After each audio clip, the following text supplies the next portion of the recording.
Olá, tudo bem? Seja bem-vindo a mais um Academia. A discussão em torno da pesca e das controvérsias que envolvem o tema são o assunto do programa de hoje. Você vai conhecer casos concretos julgados em tribunais internacionais e acompanhar o debate sobre a multiplicação das cortes internacionais. A pesquisa é da Luciana Fernandes Coelho, mestre em Direito, Estado e Constituição.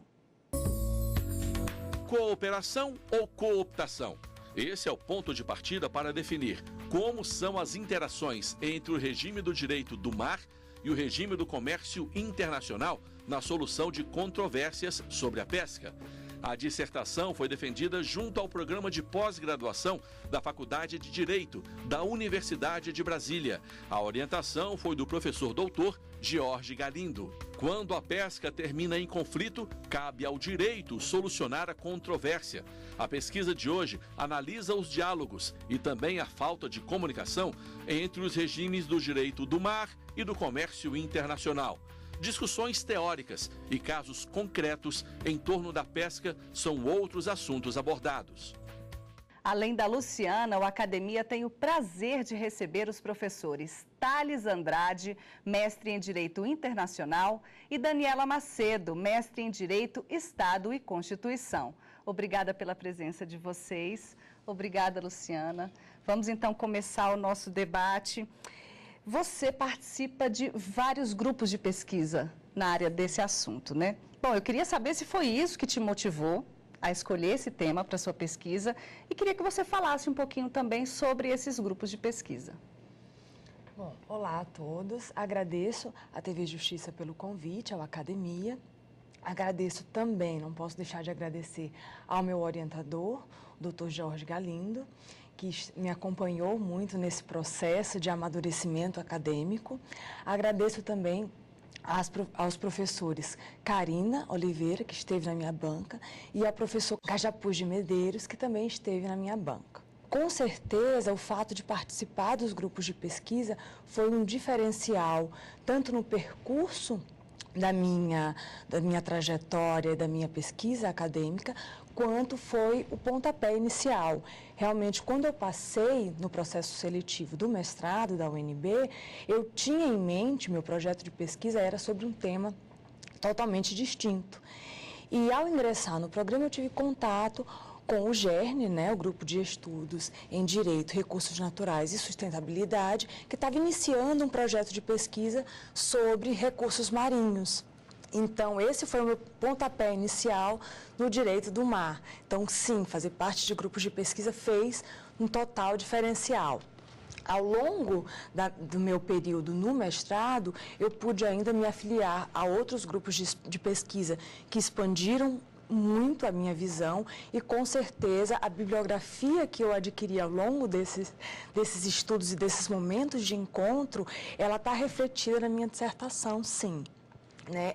Cheguei a me filiar a um outro grupo de pesquisa, que é o CEDMAR, o Centro de Estudos em Direito do Mar Vicente Morota Rangel, em São Paulo, na Universidade de São Paulo, realmente já enquanto pesquisadora em Direito do Mar, e tive contato com esse grupo e quis me aprofundar ainda mais no tema do direito do mar. E já após a defesa da dissertação, hoje faço parte do Instituto Brasileiro de Direito do Mar. Então, sim, os grupos de pesquisa e os institutos, esses coletivos, eles estiveram presentes no pontapé inicial, durante e depois da minha pesquisa. Luciana, falando no assunto da sua dissertação, no primeiro momento a gente pensa que é algo muito distante, principalmente da realidade das pessoas, da nossa sociedade, Explica para a gente o impacto de toda essa discussão e aí queria que você aproveitasse para analisar esse diálogo aqui presencialmente para a gente, ou a falta desse diálogo entre o regime do mar e o comércio internacional. Bom, muito obrigada pela pergunta, acho que é uma pergunta muito pertinente, porque hoje em dia eu tenho que lidar muito com a estranheza dos operadores de direito quando eu comento que trabalho com direito do mar e com a pesca. Os operadores de direito não estão muito acostumados a lidar, a se voltar para o mar.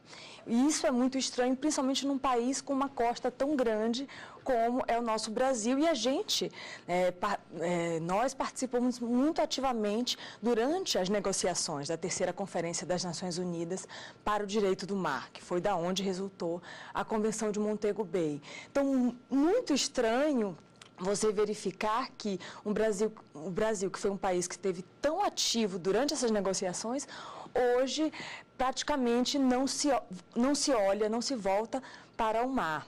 Então, realmente, eu tive que lidar um pouco com essa estranheza e a minha pesquisa ela teve também esse objetivo indireto de retomar um pouco esse significado e essa importância do nosso olhar sobre o mar. Quando eu, em contato com um grupo de pesquisa Crítica e Direito Internacional, que é um grupo liderado pelo meu orientador, o professor Jorge Galindo, eu tive em contato com os debates sobre a fragmentação do direito internacional e a multiplicação de tribunais internacionais.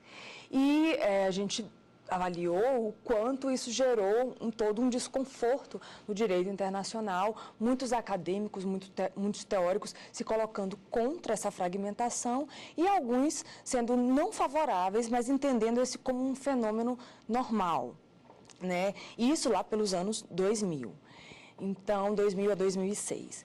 Eu parto desse pressuposto, então, bom, existe uma fragmentação, existe uma multiplicação. E no direito internacional, ao contrário do que a gente tem no nosso direito interno, a gente não tem um STF, a gente não tem um último tribunal que vai dizer qual é a última decisão, qual é a decisão correta. Você não tem uma Constituição internacional que vai ser um documento que vai conter todos os princípios e as normas básicas. Então, esse é um debate que realmente ele é muito importante no direito internacional e é muito importante, é muito interessante você verificar que esses tribunais e esses instrumentos em paralelo, eles coexistem, né, no que muitos chamam de uma aparente anarquia. E eu parti desse pressuposto, então, tendo como pressuposto que há, sim, uma multiplicação de tribunais, que não há um tribunal máximo, não há uma Constituição máxima, como se dá a relação entre esses tribunais e entre esses documentos em paralelo? Como ocorre o diálogo entre eles, né? Eu chamo de interação, né? Englobando tanto o diálogo, quanto, né, a comunicação, quanto a omissão. Também agradeço o convite da TV Justiça para participar desse programa. Parabenizo a Luciana pelo excelente trabalho. Muito útil, Luciana, o seu trabalho, porque, como você mesma falou no começo da sua apresentação, há um desconhecimento generalizado aqui no Brasil em relação ao direito do mar e as questões que pertinem, né, nesse tema em relação ao direito internacional. E a minha formação ela é um pouco mais pautada pela proteção dos direitos humanos, né? Então, quando você me traz o tema da pesca como um ponto de diálogo, né, entre o direito do mar e o direito do comércio internacional, fica muito evidente, para mim, pelo menos, que a gente traz também algumas questões muito sensíveis para a humanidade, né, em termos de recursos disponíveis nesse nosso grande, né, integrante da natureza, que é o mar, né? Então, quando nós pensamos aqui no seu tema em uma avaliação de como se comportam, né, os países, os estados, em relação ao comércio e a própria decisão em termos de múltiplas cortes falando sobre essas questões que impactam no interesse de um estado, né, soberano, mas também da sociedade, da humanidade como um todo, não só dos seus próprios países. E aí a gente te traga essa questão. Isso te tocou também em termos de proteção, preocupação com a sustentabilidade, com os recursos, né, naturais, que são finitos ou que, de alguma forma, podem estar sofrendo impactos muito significativos em termos de exploração econômica. Isso me sensibilizou bastante, assim, para poder para participar desse programa, né? Eu gostaria de saber se na participação dos seus grupos de pesquisa também te sensibilizou ou não. Eu cheguei a escolher a pesca exatamente por fazer um pouco essa reflexão sobre os Global Commons. Então, você Você tem um recurso que é finito, um recurso que não está atrelado, ele não obedece às nossas fronteiras artificiais criadas pelos estados. Então, os peixes não vão estar somente no Brasil, eles vão estar no Brasil, na Argentina, no Uruguai. Então, é um recurso que tem que ser manejado de forma conjunta entre os estados. Caso contrário, ele vai acabar. Assim como alguns estoques já sofreram grande declínio em alguns países. Então, realmente, esse foi um tema e essa foi uma questão que muito me tocou quando eu fui escolher esse tema. Eu também queria parabenizar pelo trabalho, primeiramente, né? Eu adorei ler o trabalho. Eu fiquei incumbido, talvez, da parte do comércio internacional, a parte sem coração, né? A doutora Luciana, que está falando dos valores do desenvolvimento sustentável, os valores ambientais. Será que no âmbito da OMC, já que os membros a gente faz, os países fazem concessões comerciais de um modo mais amplo e o órgão de solução de controvérsias ele tem que decidir sobre um conflito em relação a uma violação das regras negociadas, ou seja, da fonte primária, são os acordos da OMC, né? Esses valores que vão sendo absorvidos, na verdade, eles têm realmente que prevalecer num conflito ou eu devo observar esses valores, os membros podem impor uma medida mais restritiva ao comércio, mas ao impor essa medida, eles têm que fazer de forma não discriminatória, que eu acho que é sempre o ponto mais difícil na análise, por exemplo, do órgão de apelação, né? Você tem uma opinião inicial, o que deve prevalecer na OMC ou no Tribunal do Mar, e ao longo da pesquisa você tem que manter uma aparente neutralidade, uma aparente impessoalidade. A análise, ela não consegue ser totalmente neutra, então, em alguns momentos, eu posso ter deixado, e com certeza devo ter deixado transparecer um pouco a minha opinião, mas ao máximo eu tentei realizar um pouco essa identificação, não de como a OMC deveria ter julgado, mas de como realmente os valores dela, e eu acho que a sua observação ela também é bem pertinente, de como da mudança do GATT para a OMC, você teve a incorporação de alguns valores que, embora eles não tenham transparecido tanto no julgamento, então você tem ali uma identificação do órgão de apelação, transpondo um pouco do painel e falando, olha, em relação ao inciso G, essas medidas elas estão adequadas, mas elas não entram no caput do artigo 20. Então você acaba tendo algumas aberturas. Sobre as outras conclusões às quais você chegou no seu trabalho, na sua pesquisa, a gente fala daqui a pouquinho, porque agora a gente faz um rápido intervalo e volta em instantes para falar mais sobre o tema de hoje, a solução de controvérsias em torno da pesca. Eu volto já já.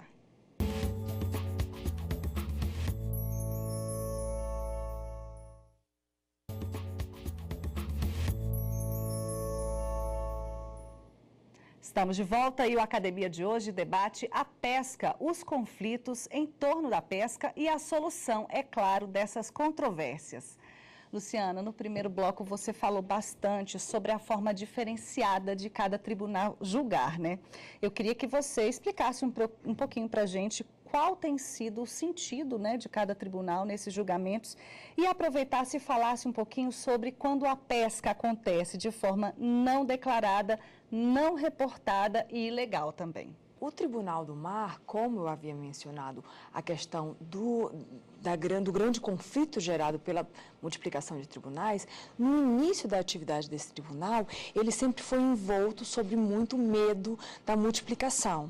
Então, você observa, e eu observei isso ao longo do estudo dos casos, que principalmente os primeiros casos julgados pelo tribunal, ele tentou sempre se manter muito atrelado a jurisprudência da Corte Internacional de Justiça e da Corte Permanente de Justiça Internacional.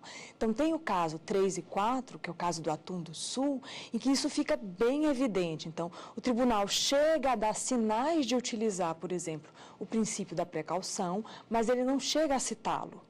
Então, você tem um julgamento que é muito mais em prol da manutenção dos recursos, que posteriormente foi revogado pelo Tribunal Arbitral, mas ele é muito mais em prol da conservação dos recursos, ele utiliza argumentos que seriam do princípio da precaução, mas ele não cita. E ao longo do desenvolvimento da jurisprudência do tribunal, na opinião consultiva 21, por exemplo, você já vê que o tribunal usa expressamente o princípio da precaução. Então, ele já rompe um pouco com esse medo da jurisprudência. Então, ao longo do desenvolvimento, os países já ficaram mais calmos em relação a esse medo inicial do rompimento com a jurisprudência da Corte Internacional de Justiça, e ele já chega a usar o princípio da precaução.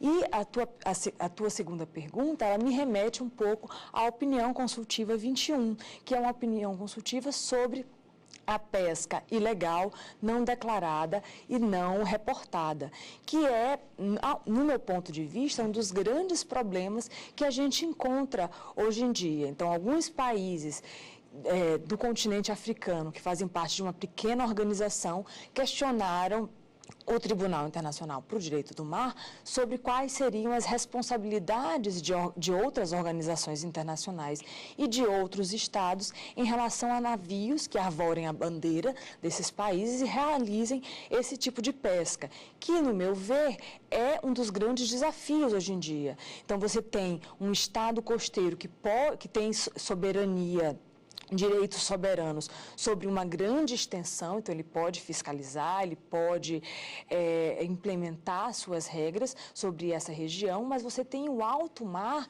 que vamos dizer, algum tempo atrás era conhecido como terra de ninguém. Você havia uma plena liberdade em relação a essa região. A Convenção de Montego Bay, ela já restringiu um pouquinho essa liberdade e já colocou algumas obrigações, mas ainda não foram suficientes. Tanto que, hoje em dia, o plano internacional vivencia as negociações de um novo acordo, um acordo que vai exatamente regulamentar as áreas além da jurisdição nacional. Então, esse é um tema, hoje em dia, muito palpitante, e a pesca tem sido muito debatida no seio desse novo acordo. Então, obrigada pela pergunta. Ok. Professora? Bom, você, Luciana, falou já um pouquinho sobre um dos temas que me interessa bastante nessa sua primeira fala.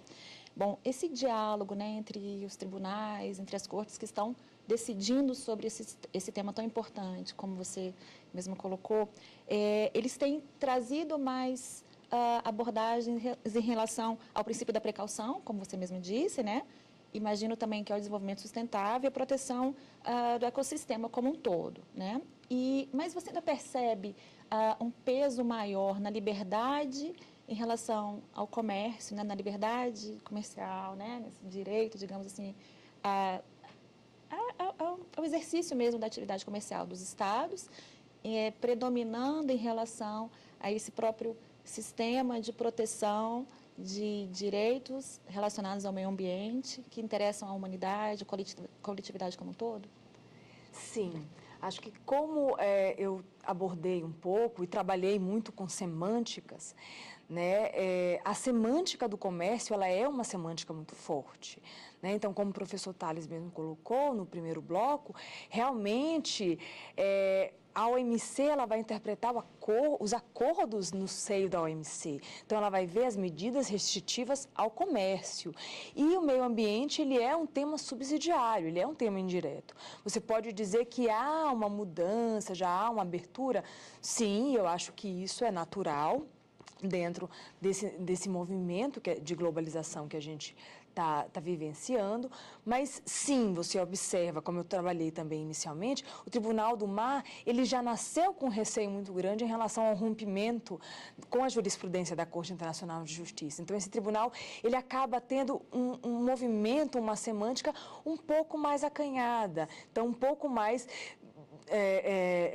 voltada a não romper com esse medo da jurisprudência da Corte Internacional de Justiça.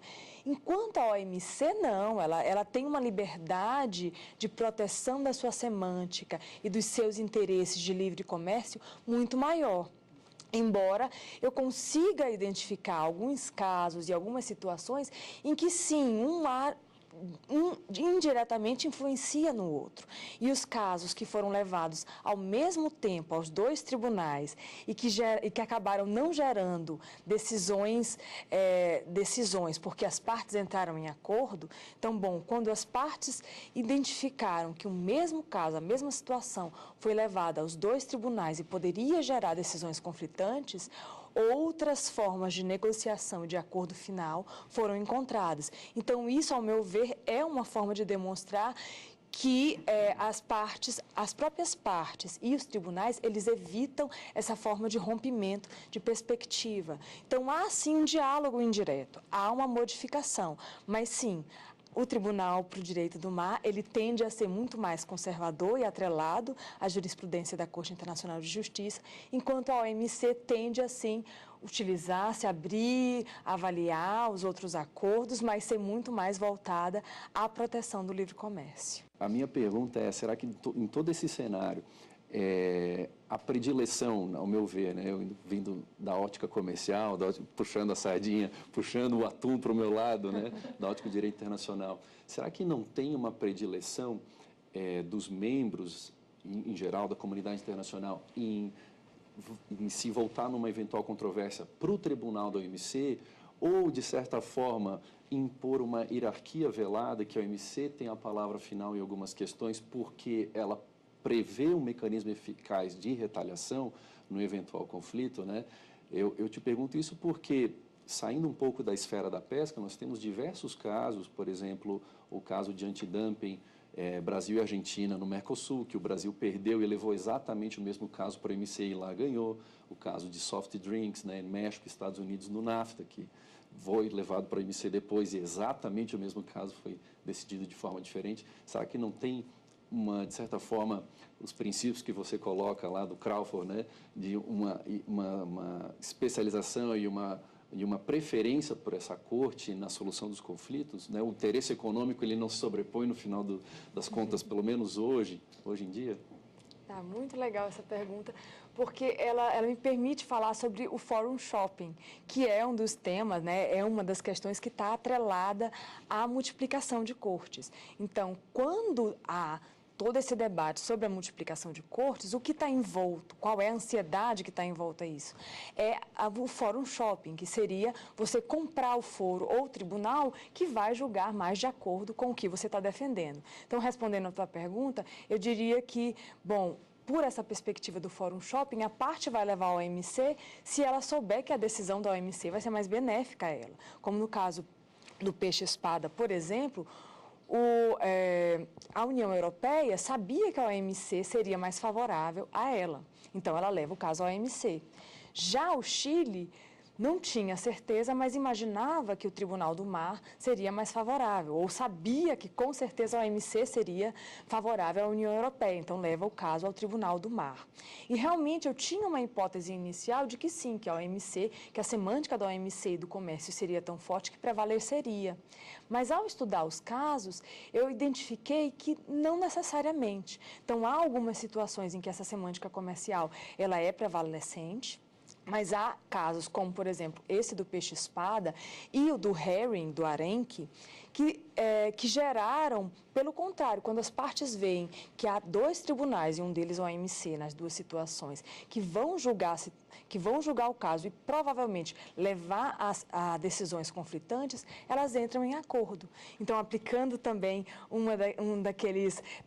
daquelas formas de solução que o Crawford cita, e também a professora Margaret Young, e também a professora Nelly Matsluk, as partes elas entram em acordo, as partes resolvem negocialmente outras formas de resolver aquela controvérsia. Então, eu tinha essa hipótese inicial e ela foi superada ao longo da minha pesquisa. Então, acho que sim, a semântica comercial ela tem muita força, mas não necessariamente ela vai prevalecer. Ok, Luciana, e para a gente finalizar o nosso debate, eu queria que você mostrasse para a gente alguns livros que você usou para dar embasamento à sua pesquisa. Vamos lá? Claro, com certeza. Bom, como esse é um tema que realmente não é muito estudado, ele não é muito comum no direito brasileiro, isso me gerou uma grande dificuldade em termos de bibliografia. Então, a minha bibliografia ela é majoritariamente estrangeira. Então, por isso, o meu trabalho ele procura contribuir em termos um pouco mais de pesquisa em língua portuguesa sobre esse assunto. O primeiro livro que eu trago, ele é um manual sobre direito internacional público, é um clássico, né? E como o estudo, ele trabalhava com vários temas de direito internacional público geral, eu precisei consultá-lo em vários momentos. Um outro livro que também foi muito importante foi o Manual de Direito Internacional do Mar, do professor Tanaka, que também é muito famoso, né? E em vários momentos eu precisei do suporte dele em relação às temáticas de como estudar os casos e sobre os princípios do direito do mar. E um outro livro, que esse é muito mais específico em relação ao meu tema de pesquisa, e dele eu tirei, ele foi essencial para a minha pesquisa, é um livro organizado pela professora Margaret Young, que trabalha especificamente com o tema da interação entre os regimes. Então, o próprio conceito de regimes do direito internacional eu tirei daqui, e as várias formas que eu apliquei na minha pesquisa sobre como estudar a interação entre esses regimes também foi retirado dessa bibliografia. Ok, Luciana, parabéns pela sua pesquisa, pela contribuição agora na nossa língua, né, sobre o assunto. Muito obrigada pela sua presença aqui no Academia. Eu que agradeço a oportunidade, agradeço também aos professores. Agradeço a presença de vocês, debatedores, professores. E o Academia termina por aqui, mas você pode rever o programa pela internet. O site é tvjustiça.jus.br. E para falar com a gente, o e-mail é academia@stf.jus.br. Até a próxima semana. Tchau!